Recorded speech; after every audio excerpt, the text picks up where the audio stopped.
My name is Ariel. I'm a Fulbright scholar teaching in Bulgaria. This is what it's like to be a black woman living in Bulgaria. I was just almost murdered in front of 300 people running for my life on a train, and nobody helped me all because I was black. My voice is gone right now because I've been screaming at the top of my lungs for somebody to do something and help me while I was being chased with tasers and sticks. This is what happened. So try to stay and watch for as long as you can so you can hear the truth of things that they're not going to tell you. When I got on the train, the conductor told me that I couldn't sit in my assigned seat and that I had to stand in the back of the train for 6 hours with my dog, although I purchased tickets for both of us. After that, a gay guy invited me into his cabin with him and his friends. We go in to sit down, and immediately a Bulgarian man starts screaming at me, "Why the fuck are you in here? Take the fucking dog to the back. Are you fucking mad? Are you dumb?" So after a few minutes of ignoring him, I turn to him and I say, "Look, I get it. You're frustrated. You can't sit in the seats that you bought, and I can't sit in my assigned seats either. I get it. We're frustrated, but I don't communicate like that. So if you're going to talk to me, all of that getting aggressive and cursing and screaming, it goes out of the window. I disregard what you're trying to say." He tells me, "I'm a real fucking Bulgarian man. Do you know who the fuck I am, you fucking nigger? You fucking nigger bitch." And I say, "Yeah, well, this nigger bitch is teaching your Bulgarian students." He says, "I don't give a fuck. I'm a real Bulgarian man. Something's gonna fucking happen to you. You're gonna fucking die one of these days." And the people who were in the cabin with me, they get up and leave, except for the gay guy. They look to the gay guy and they say, "Good luck with that." So I tell him, "Look, I'm not going to keep arguing with you. As long as you don't touch me or mine, we won't have a problem." He stands up and he goes into his book bag and he grabs his taser and he starts to zap it. So I get up because at this point I'm getting scared.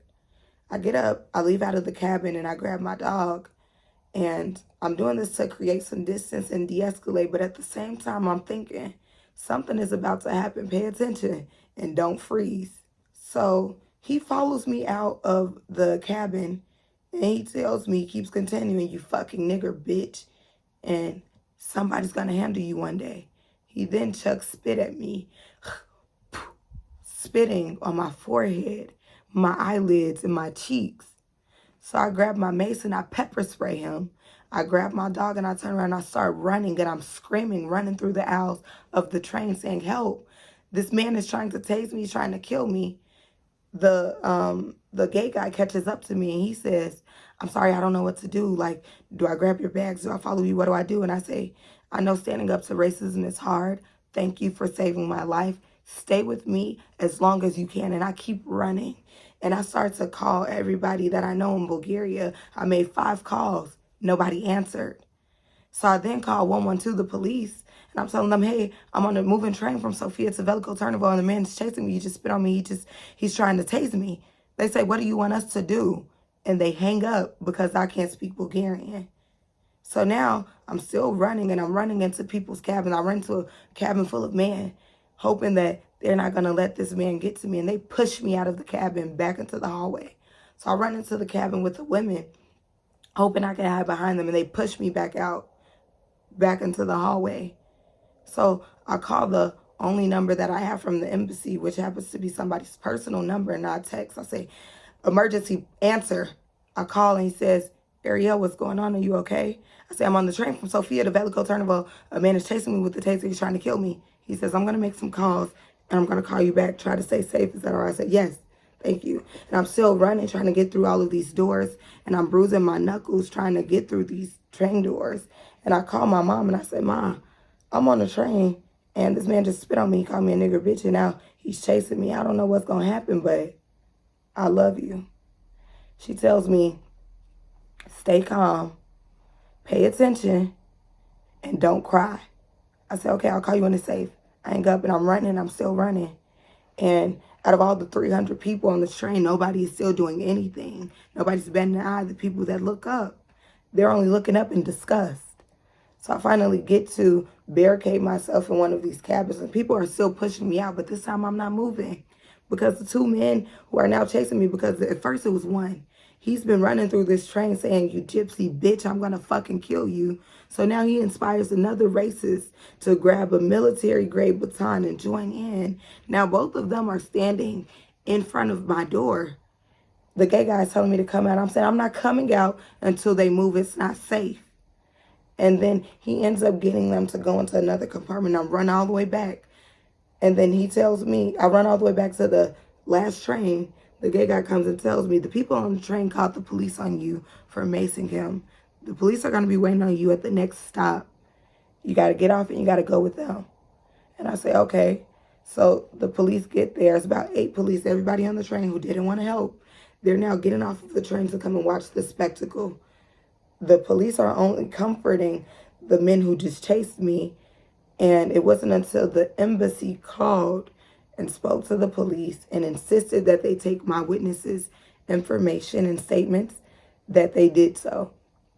In the end, the police let the guys get back onto the train, and they make me go to the police station. I'm going to get into the car, but the police tell me, no, you have to walk to the police station from the train station because they don't want me and my dog in their car.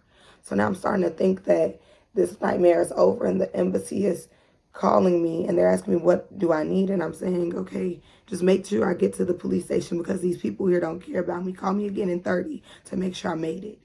I get to the police station and I'm thinking it's over, but no, it's not. Because the police tell me they don't want me in the police station. Go stand outside in the backyard as it starts to rain.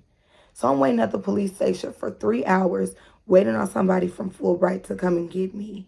And when they finally get there, they're showing me that the police didn't actually write down my statement.